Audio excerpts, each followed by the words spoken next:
Today is International Women's Day, so I wanted to create a video sharing some tips and advice from some women in business that I know. People that are in business still, some that have come out of business, changed business, that kind of thing. So if that sounds interesting to you, then keep watching.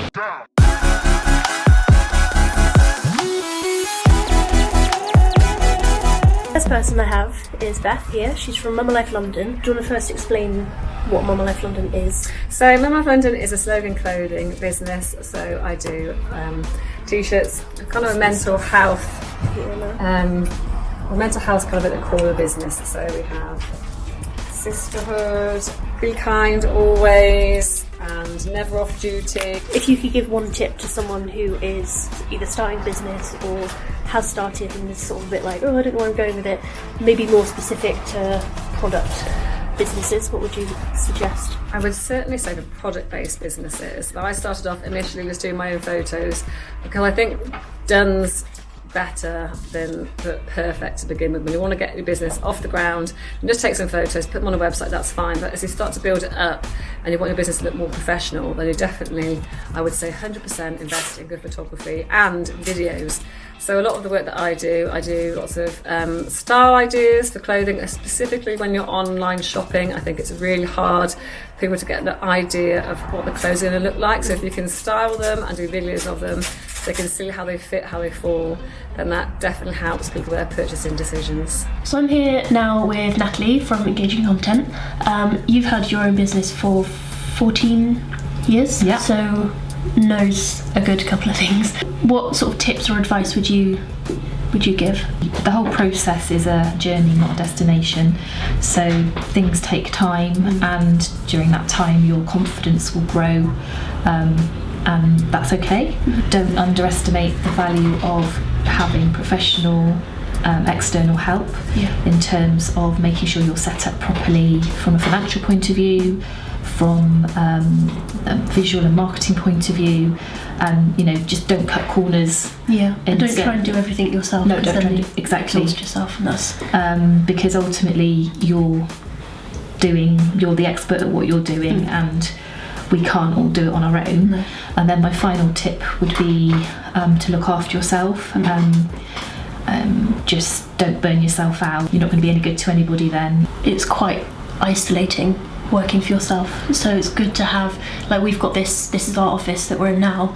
There's 3 of us here, which is good. It means like sometimes we get time on our own, sometimes other people are in, and going to networking and that kind of thing means that we're still communicating with people and actually seeing living beings rather than being little hermits for an entire week. If you don't have an office, then maybe looking into some kind of shared workspace or going to networking events. Yeah.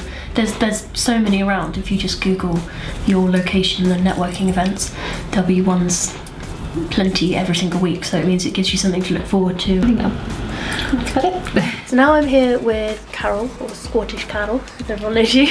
I've known Carol for basically my whole life, and you used to run a beauty therapy business.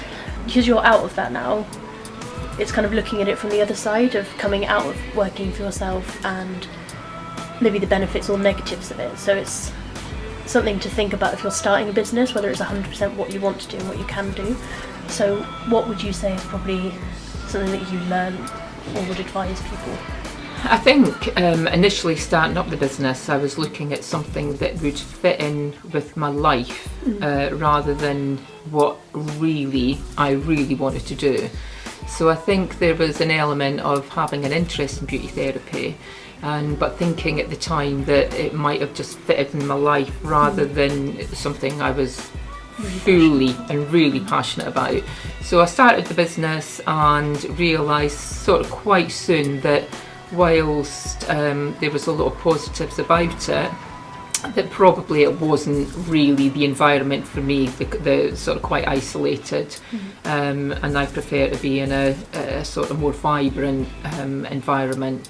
So you're very much a people person, so for you it's probably important to be around people, because Carol now works in this shop here called Bodega. It's in the Suffolks and Cheltenham, which is kind of a very like local place. So people that come in, you know everyone knows you. Very community focused. Lots of you've got your colleagues, you've got all the people that come in, you've got people like me and say Michelle, who will be giving advice later, who, even though we don't work here, we're still part of the Bodega community. Yeah, it's just much more aligned to me as a person. Whereas I would say I like my own company and I can happily be on my own for a pretty long time, whereas you're much more of a social butterfly. Yeah, definitely. So for you, So I think it's quite important just to really think about what will give you joy and make you feel really good about yourself, and you look forward to doing it, and that's then you've won, basically. There's nothing to be ashamed of or embarrassed about for it not working. No, because you say yours was a success, but in terms of you emotionally or mentally, it was successful business-wise, but not emotionally. So if it doesn't work out for you, then there's nothing wrong with. Not everyone is made to have their own business or work for themselves. Or just try something else. Yeah, or try something. Just move on and try something different until you find that thing that does make you happy. Yeah. Thank you. Okay. So last up we have Michelle from Michelle Blake Style Consultancy. How long have you had your business for? Believe it or not, 30 years. Frightening, isn't it? Wow, okay, I didn't know that. So what would you say is something that's really important for women in business? Oh, I think it's changed and changing still, but I think what's really important when you're setting up your own business is to be yourself. I think there's a freedom in what you wear these days, and I think you can temper that with the business that you're working for or the customer that you're going to meet. I think it's important that you consider them in your decision about what you wear. Michelle is obviously a style consultant, so yours is to do with fashion. Yeah. I would say that still counts for all business, really. Whether it's photography, whether it's easy to have your own style, but you've got to find a balance with your style and the customer. I think it's nice to create a standard that you always apply yourself to, and therefore there's a level of sort of consistency in that, and then people will respect that. I was going to say that you, whenever I see you, without fail, her hair always looks amazing. You've always got an amazing outfit on. You always look. Thank you, Alex. You look like your job. Yeah, if that makes sense. I think that's the gift, though, isn't it? Of when you've got a skill that you then, like you're good at it because you love it, and that makes